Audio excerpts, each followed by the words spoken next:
দর্শক, আপনারা জানেন যে দীর্ঘ ৩৩ বছর পর জাহাঙ্গীরনগর বিশ্ববিদ্যালয় কেন্দ্রীয় শিক্ষার্থী সংসদ নির্বাচন কিন্তু গতকাল সমাপ্ত হয়েছে। এখন এরপরে গতকাল মধ্যরাতে শেষ রাত থেকে কিন্তু চলছে ভোট গণনার কাজ। আমরা যতদূর জানতে পেরেছি যে এখন পর্যন্ত কিন্তু প্রায় প্রায় ২১টি হলের ভোট গণনার কাজ সম্পন্ন হয়েছে।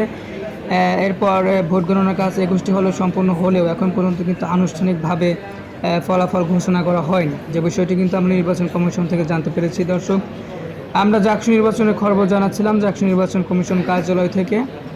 এখন পর্যন্ত নির্বাচন কমিশনের কর্মকর্তাদের কাছ থেকে আমরা যে বিষয়টি জানতে পেরেছি, তারা বলেন, মাবরুহি এলাহি নামক নির্বাচন কমিশনের দায়িত্বরত এক শিক্ষক বলেন যে এখন পর্যন্ত ফলাফল সম্পূর্ণ হয়নি, তবে ফলাফল গণনার কাজ কিন্তু সম্পূর্ণ হলে আমরা যথারীতি ফলাফল কিন্তু আনুষ্ঠানিকভাবে ঘোষণা করব এবং হল সংসদ নির্বাচনের ভোট গণনার কাজ শেষে ফলাফল নির্ণয়ের পরে কিন্তু আমরা কেন্দ্রীয় শিক্ষার্থী সংসদে যে ব্যালট বাক্স সেটি কিন্তু গণনার কাজ শুরু করব। তো দর্শক, যে বিষয়টি আমরা আপনাদেরকে জানিয়ে রাখছি যে গতকাল প্রায় সকাল ৯টা থেকে সন্ধ্যা ৬টা পর্যন্ত চলমান জাকসু নির্বাচন ভোট গ্রহণ কিন্তু চলেছে। এর পরবর্তীতে ভোট গণনার কাজ কিন্তু শুরু হয়েছে প্রায় রাত 10টার পর থেকে। এরপর রাত 10টার পর থেকে শুরু হয়ে আজ শুক্রবার বেলা 4টা পর্যন্ত কিন্তু এখন পর্যন্ত চলছে হল সংসদ নির্বাচনে ভোট গণনার কার্যক্রম।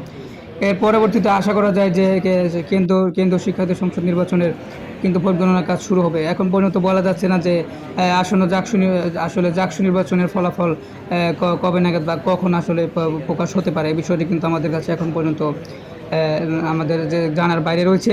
তো দর্শক, জানাচ্ছিলাম জাকসু নির্বাচনের সর্বশেষ খবর জাকসু নির্বাচন কমিশন কার্যালয়।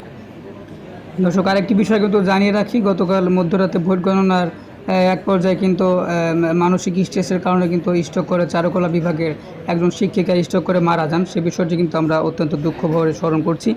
এর বাইরে নির্বাচন কমিশন থেকে এখন পর্যন্ত আমাদের যে বিষয়টি জানানো হয়েছে যে কেন্দ্রীয় শিক্ষার্থী সংসদ নির্বাচনে ভোট গণনার কাজ কিন্তু রাত 11:30 থেকে 12টা নাগাদ কিন্তু শেষ হতে পারে জানিয়েছেন আমাদের নির্বাচন কমিশন কার্যালয় থেকে। দর্শক, এই ছিল আমার কাছে জাকসু নির্বাচন কমিশন কার্যালয় থেকে সর্বশেষ খবর।